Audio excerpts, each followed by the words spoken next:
Ok, eu estou aqui com o Cauê Fogaça, com o Cauê Fogaça, e eu gostaria que ele comentasse novamente sobre o núcleo que ele faz parte de estudos do Santo Agostinho. Eu faço parte desse núcleo, o Núcleo de Estudos Agostinianos, que é um dos grupos de pesquisa de um projeto um pouco maior, que é o LABO, que é o Laboratório de Comportamento, Política e Mídia da Fundação São Paulo, PUC São Paulo. Esse LABO, ele funciona como uma think tank, então é um escritório, um departamento de produção de conteúdo acadêmico de qualidade, mas destinado a um uso concreto na sociedade. Então, que tenha, de fato, uma finalidade na sociedade. E aí tem diversos grupos, diversos núcleos sobre política, sobre filosofia judaica, sobre mística cristã. Então, tem uma série de estudos. E um desses é o Núcleo de Estudos Agostinianos, que é coordenado pelo professor Andrei Venturini. É ele quem conduz os trabalhos do Núcleo de Estudos Agostinianos, da qual eu sou pesquisador. Ok. Cauê, me fala um pouco sobre os tipos de escritos de Agostinho. O Agostinho, a gente precisa entender a obra de Agostinho a partir de uma perspectiva daquilo que ele de fato foi. Então, Agostinho foi um bispo, e um bispo da Igreja Católica, no sentido de que ele tem uma preocupação com os fiéis muito forte. A gente chama isso de preocupação pastoral, né? Essa preocupação pastoral do Agostinho, ela é muito forte mesmo. De maneira que metade do dia o Agostinho passava escrevendo, respondendo cartas, atendendo as pessoas que corriam a eles ou com dúvidas da fé, ou com problemas de compreensão e vivência nas comunidades, e a outra metade do dia ele passava visitando as comunidades, estando junto do povo da maneira que precisava. Então, dentro dos textos do Agostinho, a gente consegue perceber com muita clareza essa finalidade pastoral. O que eu quero dizer com isso? Há, então, alguns tipos de textos do Agostinho. Então, a primeira que eu acabei de citar são as cartas, né? As cartas, elas compõem uma parte muito grande do corpus agostiniano, né? De maneira que é muito importante mesmo você ler as cartas e perceber com quem ele está dialogando e a evolução de seu pensamento. São muitas cartas catalogadas aqui para o Agostinho. Nós não temos tradução para o português de todas essas cartas. Há um projeto de tradução, mas como são muitas, é um projeto demorado, longo. Essas cartas, elas são concomitantes aos tratados, aos textos especulativos do Agostinho. Esses textos maiores, eles são também direcionados a algumas pessoas, mas eles algumas vezes não. Então, dentro desses textos, tem aqueles três que eu citei que são os grandes. Tem as Confissões, a Cidade de Deus e a Trindade. Mas tem uma série de outros livros que o Agostinho escreve sobre algumas temáticas. Então, sobre a graça, sobre a fé, vai depender de quem que ele está dialogando.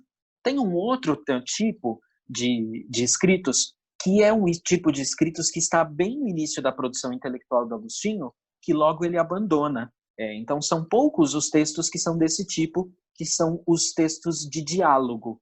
Então, a gente tem os textos de diálogo, eles são logo após a conversão de Agostinho, normalmente antes dele se tornar bispo. Então, quando Agostinho era sacerdote ainda, ele escreve esses textos. Dentre esses textos, a gente tem muitos deles. Tem a De Beata Vita, a gente tem os Solilóquios, que é um diálogo com ele mesmo, né? Porque ele está discutindo com a própria razão. E esses textos de diálogos, textos dialógicos, eles remetem muito à tradição platônica, que logo Agostinho abandona, né? Então, eles têm, porque Platão escrevia por diálogos, então eles carregam um pouco dessa tradição. De maneira que, para ler um texto do Agostinho, é preciso estar muito claro com quem ele está dialogando, né? Então, o Agostinho que escreveu no início do seu ministério, ele fala coisas totalmente contrárias do Agostinho que escreveu o seu último texto antes de morrer, né? E não porque são coisas opostas, são porque o seu interlocutor são diferentes. E aí, então, ele precisa fazer uma abordagem diferente. Esse é um ponto interessante, que no final da vida dele, a gente vai ainda falar sobre isso em algum momento, que no final da vida dele ele está discutindo com os pelagianos. E os pelagianos olham para Agostinho e falam: o que a gente está pregando e o que a gente está falando é só o que você pregava contra os maniqueus, né?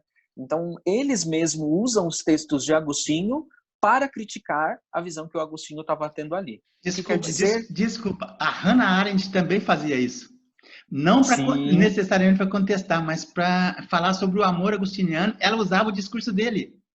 E é uma coisa muito interessante de que normalmente a gente tem dificuldade de ler um pensador assim antigo. Não dá para pensar num homem que passou a vida inteira dele escrevendo. Eu estou falando de produção intelectual de quase 50 anos, que passou grande parte da vida dele escrevendo e refletindo diante dos problemas que ele estava enfrentando, o desenvolvimento da fé cristã. Então é óbvio que você tem uma certa um avanço, uma evolução, uma mudança no pensamento, né?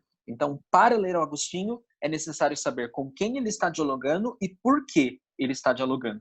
Isso, os tipos de texto deixam bem claros para nós. Você sabe como é que esses escritos ficaram preservados ao longo dos séculos? Você chegou a ter essa curiosidade? Muitos desses textos, eles são praticamente guardados. Agostinho é um patrimônio, né? Então, quando ele morreu, já o aclamavam como textos patrimoniais. De maneira que grande parte dos autores conservam cópias desses seus textos e muitos outros eles conseguem citar. Um exemplo é Santo Tomás de Aquino, que está no século XII, no século XII e XIII, por exemplo, e ele consegue citar trechos inteiros do Agostinho. Quer dizer que em nenhum momento esses textos se perderam. A gente tem relatos de que um único texto do Agostinho se perdeu, que é um texto antes de sua conversão cristã. Mas provavelmente esse texto se perdeu quando o Agostinho ainda era vivo. Okay. Então, e tinha textos, uma tradição. E tinha textos dele antes da conversão? Tem textos antes da conversão que foram que não se perderam? Não.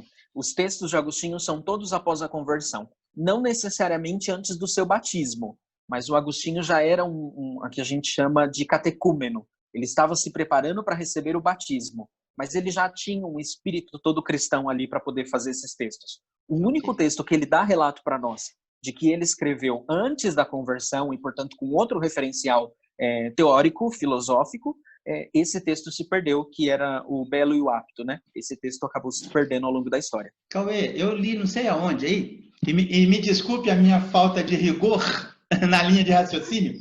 A vantagem de ser leigo é que a gente, leigo e não ser da academia, é que eu me permito essa possibilidade de dialogar com todo mundo e sem necessariamente ter rigor. E eu não deveria, mas eu gosto disso. É verdade que Santa Mônica não quis batizá-lo quando era criança com medo das punições que existiam na época?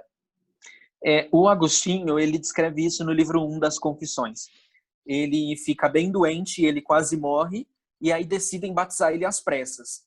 Só que ele melhora e ninguém batiza o Agostinho. Ele briga, ele escreve, o texto dele parece que ele pesa na pena na hora de escrever, porque ele critica os pais dele. Ele fala mais ou menos com essas palavras no livro 1 das Confissões, de que era como se estivessem negando um remédio salutar para a vida dele, né? Então, não deram um batismo para ele e que era uma coisa essencial. Ou seja, era a mesma coisa que deixasse com que ele continuasse naquela situação, na visão dele, naquela situação pecaminosa, como se esperasse que ele se curasse por si mesmo. Então, o Agostinho ele tem uma visão aqui da fé muito próxima com a vida mesmo, né, concreta. Não é um homem idealista, é um homem que tem uma coisa muito concreta. Eu já vou passar para a pergunta que é mais interessante do que essa que eu vou fazer agora, porque essa, de certa forma, eu acho que é meio irrelevante. A mãe era cristã e o pai era pagão? O pai dele era catecúmeno também. O pai dele, até onde me consta, chegou a ser batizado, mas no momento antes da morte. O pai dele era catecúmeno. Ou seja, era um católico não praticante, né? Numa linguagem de hoje, né? Okay. Era um catecúmeno no sentido de que ele estava se preparando para receber os sacramentos, mas não tinha uma preparação toda concreta do jeito que ele queria. A mãe, sim, a mãe era fervorosa e a mãe chora muitas vezes por conta do seu filho, né? Uma das características de Santa Mônica nos escritos de Santo Agostinho é exatamente esse. Ela passa a vida chorando, intercedendo pelo seu filho. Daí aquela tradição que se diz que Santa Mônica rezou por 30 anos pela conversão de Agostinho. Né?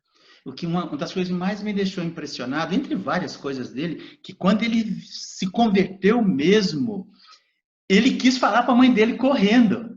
Quis escrever para ela, não é verdade? Eu achei aquilo isso. fantástico, um reconhecimento do que a mãe dele fazia para que ele fosse resgatado.